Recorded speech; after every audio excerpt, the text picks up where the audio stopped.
Riker Kuig, Fekimid Gvil project Tarish Mora Avala. So we see that projects after enticing Mora. Agus Gwyn common aldratocht ataru and there's an adulterous relationship between them. Bulin Sheed Lakedla Egan Chok Scholar, so they met at the schoolhouse. Tá agla fóidir riv an sagart, so project's afraid of the priest. Agus luan sé go dóigh an sagart bata is bóthir dó dá mecha isige go raibh cadrah I the mór agus é féin. So he mentions that the priest would throw him out if he knew that there was a relationship between Moira and himself. Fekimid cuivach na hagléise model of course he fostiata. So we see the power of the church in this employment, in this Cuairsaí fostiachta is basically the employment system. Agus Cuairsaí Dakish and the education system an uair sin sa roiite seo, this time in this statement. Taken Padraig Gamahan Moira contact. So Padraig understands that Moira is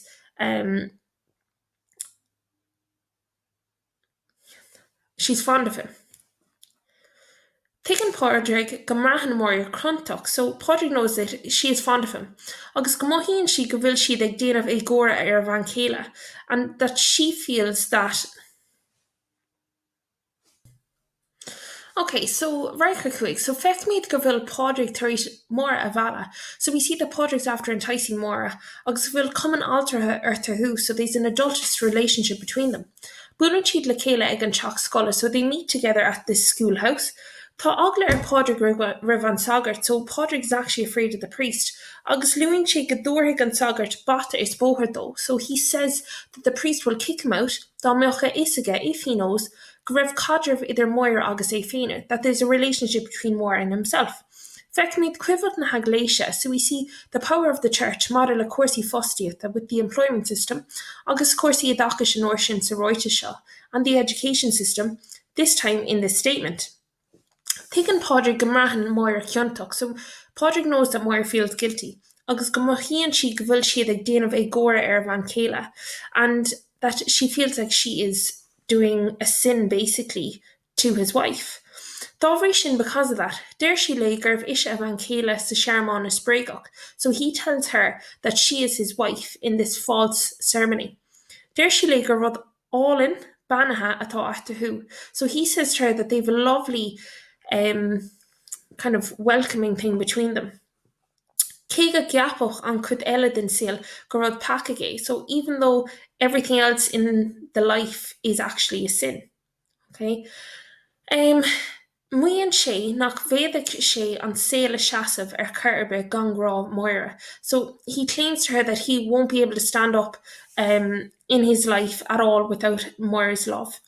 There she is Tuma Van Céile, so he says, "You are my wife." Agus cuireann sé fáinne ar mare, and he puts a ring on her finger.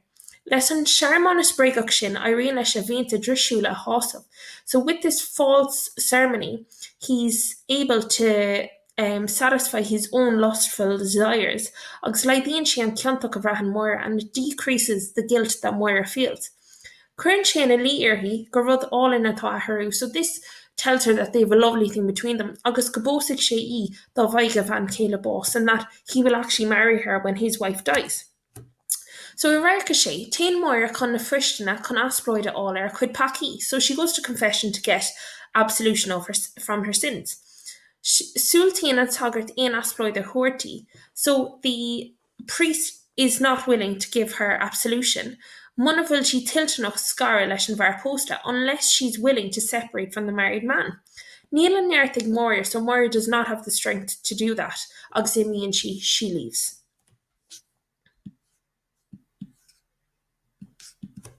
So Rarca shocked. So Rarca in this scene, Fekimid Banny Cahasig, Liam agus Sean ar an Luina ag Rochhorin Vera. So we see Banny Cahasig, Liam and Sean on their knees saying the rosary. Rihin Moira mac gol. Moira leaves crying. Tléana Moira irhi, so her mom calls her. Nor yen and Liam iracht dul amach an daras con dul go teach na markig, tá síon Banny Cahasig á cheistú. So when Liam tries to go out the door to the Burke's house, Banny Cahasig starts questioning him. Agus is léir nach bhfuil she sásna go bhfuil Colleen ag Liam, and it's clear she's not happy that Liam has a girl. Tógtar le fios go bhfuil sé sin ag Banny Cahasig go rachadh Sean amach sile le sagatoracht. So we understand that it's on Banny Cahasig's mind that Sean, the oldest child, will go into priesthood. Is léir go bhfuil todhchaí ag gachtain sa clán le amach, okay? So it's clear that she has planned out the future of everyone in the family. Tá stín uí go bhannig Liam amach eile sa bhaile le ag tuairt airdí agus an ferm, so she wants her son Liam, the other son, to stay at home looking after her and the farm. Éistin banning chasigh le chóra a bertach las mudden dar seen on istove, so she stands outside the door listening to her two sons without them knowing. Cuireann Liam anúil go mbíonn mór ag éilú amach in óg, so Liam says that Moira was escaping through the window, agus nach bhfuil she ag ghlacha leis an Cumaoine Néfa le Tamil River sin, and that she wasn't getting communion before that. Lou and Sean go mbíonn Moira broche go minic ar maidin, so Sean then mentions that Moira is sick often in the morning. Tá an bmháthair stock, the mother comes in, agus tá she ag ceistú amach, so she starts questioning her sons. Nor bhíonn sé á ceistú ag a bmháthair, ad bhíonn Sean go mbíonn Moira time go minic ar maidin. So when he's being questioned by his mother, Sean admits that Moira is sick often in the morning. Agus gur bhagas she gan aon rud rá and a mom, and that she told him not to tell anything to the mother. Nor hagan Moira value, so when she returns home, being she Trina Kayla, she's all over the place. A raw nach raibh aine ag an áit cuine rumpy, saying that there was nobody in the place for her. Taking me go bhfuil she tréiche ag Padraig, so we understand that she was abandoned by Padraig. Layman and taction o Hyak Banny Casig are Ashka Chapna Court. So the action jumps from Banny Casig's house back to the courthouse. Tá Sean ó cheistú ag attorney though, so Sean has been questioned by attorney 2. Cuireann attorney héan in le gur sceir sé ar bhóir le na bham. So attorney 2 says that he fled, okay, and he abandoned Moira. Fí freeing sé to Sean, so he explains to Sean tá spáin sé Ian Ceartan o Christie the before that he didn't show any Christian charity to his sister, nor hook she go raibh she ag obair cluine when he understood that she was pregnant. Dúir le Sean said bhí an ceartar fad ag a bham, so that the mother was right, a bheith chrua ar Moira to be hired a Moira. Mar gur haring Moira nóir saolta ar an glán because Moira brought embarrassment on the family, i láthar na chóirsan among the neighbours. Ceantaigh she an ag dé dúir leis, so she sinned against God, he said. Okay, so an Raika shocked the Raik. So feck me the nachfil intro egg Sean the Mora. So we see that Sean has no pity for Mora, August Doghos and her situation. Margaret Vrish Mora really can haglish August really associated because she broke the church rules and social rules. Thought she cruach her her. So he's very hard like his mother. Usoid Mora are married and technique earjarcha a reach. So Marie uses the technique of flashback again. Agus táimid ar asideach Banning Kinslig, so we're back in Banning Kinslig's house. Dealríonn sé go bhfuil Moira tar éis adháil the bham go bhfuil she ag an So Moira is just after admitting to her mom that she's pregnant. Bíonn fear gan domhan ar bhainní Casig, so she's so angry, the mother is. Deir she go gaithfidh athair lena bhí posta. She says she is to marry the father of the child, agus dul go sasanna chun éilú ón nóir sa phróiste and go to England to escape the embarrassment in the parish.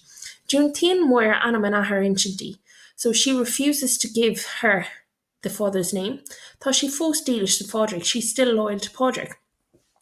Cuireann má her brú irhí bowla dioch leis ol, so the mother puts pressure on her to drink a medicinal drink, chun fáil réig leis an lanmh to abort the baby. Sais cin bhillte tá gceist, so it's a type of abortion that was in question. Feicimid gur fimíonach I Banning Kinslig. So we see that Banning Casig is a hypocrite. Luan she anam de Gominic, she mentions God's name often. Queen she Gominic, she prays often. Augustine she could be in Taffrin. She goes to mass. Octo she lawn sauce a garlan of Savron of Varu, Canoira Oscora Gorson a Yakant. But she's very happy to kill her grandchild in the womb in order to escape the embarrassment of the neighbours. Ní haspon she ain't courting of Christy though Hanina no Magaher, so she shows no Christian charity to her daughter at the time of her need. Luan attorney and though on Ace Becertan a sin in a chud question, so attorney 2 mentions this lack of charity in his questioning. Is Lair on Tus, it's clear from the start, go will grow more the Lanav, that Moore is in love, has love for her child, agus go will grow ke fós to Padraig, and she still has love for Padraig. Keika will she tréige, so even though he has abandoned her, thought she fós dílis though, she's still loyal to him. Ní luan she anam lehéine, mar ag geall she though, so she doesn't mention his name to anyone as she promised him. Agus níl sé sásta fáil réigiún an leanamh, and he's not happy to get rid of the child. Feic míad loideocht ceann dánacht agus misneach fóir an seo, so we see how broad she is, or how strong she is, how stubborn and courageous she is. There she says, on road the Toro and Kahumi Aiga Horton Mainer, so the path that's in store for me, I have to do it on my own.